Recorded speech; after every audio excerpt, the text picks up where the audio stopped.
Banyak pendapat yang menyatakan tentang genealogi Nabi Muhammad Sallallahu Alaihi Wasallam, dan salah satunya menyatakan bahwa Nabi Muhammad merupakan seorang mu'arrabin, seperti pendapat dari Miftahul Lutfi Muhammad, yaitu orang keturunan Indonesia yang hidup di daerah Timur Tengah.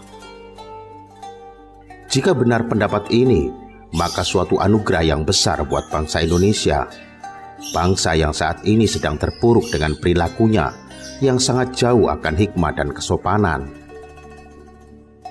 Bangsa yang saat ini sedang tidak memiliki tokoh panutan dan teladan yang menomorsatukan Tuhan sesuai dengan sila pertama Pancasila, yaitu ketuhanan yang Maha Esa, ikhlas dan jujur. Dengan adanya pendapat seperti ini, maka diharapkan adanya perubahan perilaku dan semangat kembali mempelajari suri tauladan manusia agung tersebut berupa hadis dan sejarahnya yang selama ini banyak ditinggalkan masyarakat Indonesia. Seperti kata budayawan M.H. Ainun Najib yang menyoroti dan menyimak tentang Nabi Muhammad Sallallahu Alaihi Wasallam layak diduga sebagai seorang Arab Jawa, bukan Arab tulen. Nabi Muhammad Sallallahu Alaihi Wasallam menolak digambar wajahnya demi menghindari kontroversi pada masa setelah beliau wafat. Kontroversi itu terutama mengenai ciri fisik Nabi Muhammad yang layak diduga tidak persis Arab tulen. Cara berjalan Nabi Muhammad Sallallahu Alaihi Wasallam tidak menunjukkan ciri gestur Arab tulen yang mendongak kepala dan jumawa. Cara berjalan Nabi Muhammad Sallallahu Alaihi Wasallam ialah melangkah santun dan seperti menuruni ketinggian bukit, tawadhu.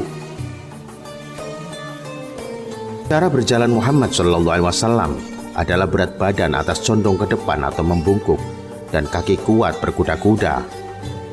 Tutur kata Nabi Muhammad lemah lembut. Mana ada orang Arab tulen yang begitu, terutama pada masa itu. Tutur kata lemah lembut ini khas Jawa, berbeda jauh dari style Arab yang suka bicara kasar dan meledak-ledak. Gestur dan tutur kata Nabi Muhammad Sallallahu Alaihi Wasallam ini menjadi magnet sehingga kehadirannya menyedot perhatian Arab-Arab tulen. Nabi Muhammad Sallallahu Alaihi Wasallam suka bertapa atau kholwat.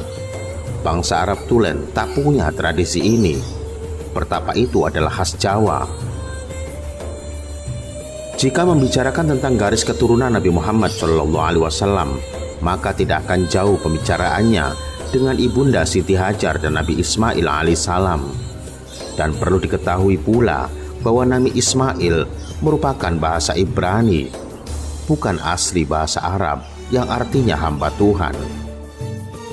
Ibunda Siti Hajar sebelum dinikahi oleh Nabi Ibrahim alaihissalam adalah budak yang utama dari Fir'aun Khufu, Raja Mesir kuno yang mengangkat dirinya sebagai Tuhan dan mengaku sebagai keturunan Ra dan Osiris, dewa matahari dan bulan bangsa Mesir kuno.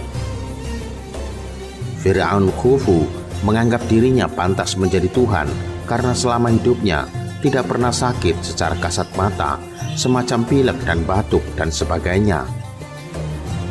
Fir'aun juga berumur panjang, konon sampai 600 tahun, mempunyai kekuasaan yang absolut dan mutlak.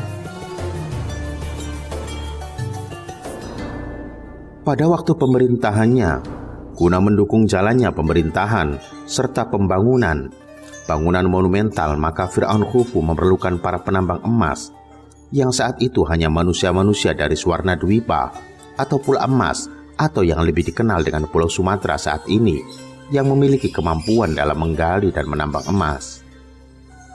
Fir'aun Khufu sudah mengetahui sepak terjang para penambang tersebut ketika mereka menggali dan menambang emas di bagian tengah dan selatan benua Afrika. Guna menunjang keinginan tersebut, maka Fir'aun Khufu mengundang para penambang-penambang emas tersebut di bawah pimpinan, yaitu kakek dari ayahanda Ibunda Siti Hajar. Beliau merupakan kepala ekspatriat dari Suwarna Dwipa yang didatangkan oleh Fir'aun Khufu. Seiring dengan banyaknya tambang emas baru yang diketemukan, maka banyak pula bertambah para imigran dari daratan Suwarnadwipa yang menjadi penambang emas di negeri Mesir dan sudah diakui menjadi kelompok masyarakat tertentu di negeri Mesir.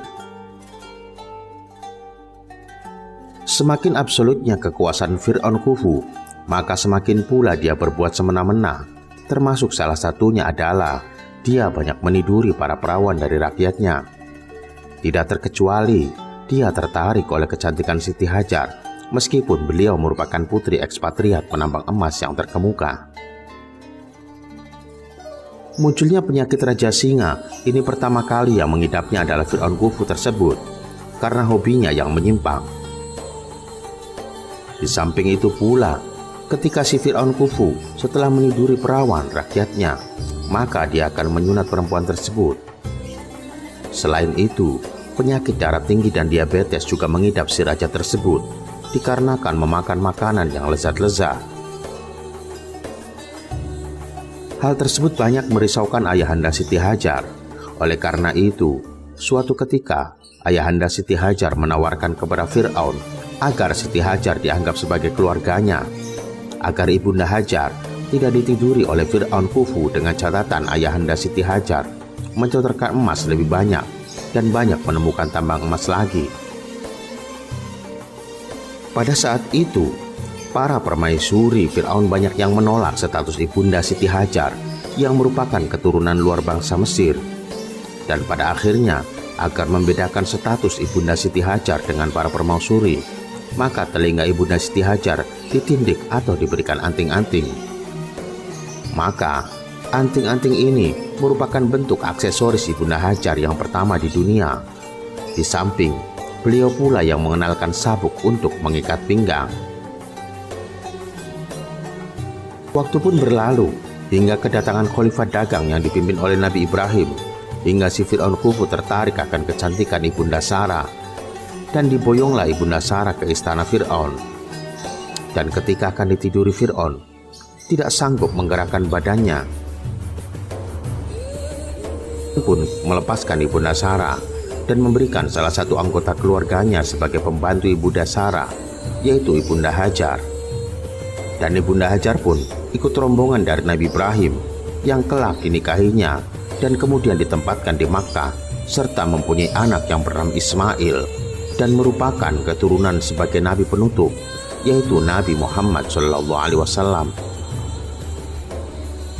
Kalau misalkan memang diperlukan penelitian lebih lanjut, maka Nabi Muhammad SAW pun meninggalkan fisiknya, yaitu berupa rambut yang disimpan di museum di Turki. Dari rambut itu, maka akan banyak diketahui tentang gen, DNA, dan golongan darah yang nantinya dapat mengerucut pada genealogi Nabi Muhammad SAW. Demikian konten pada hari ini. Sampai jumpa di edisi selanjutnya. Wallahu a'lam bishawab. Salam Maduluran.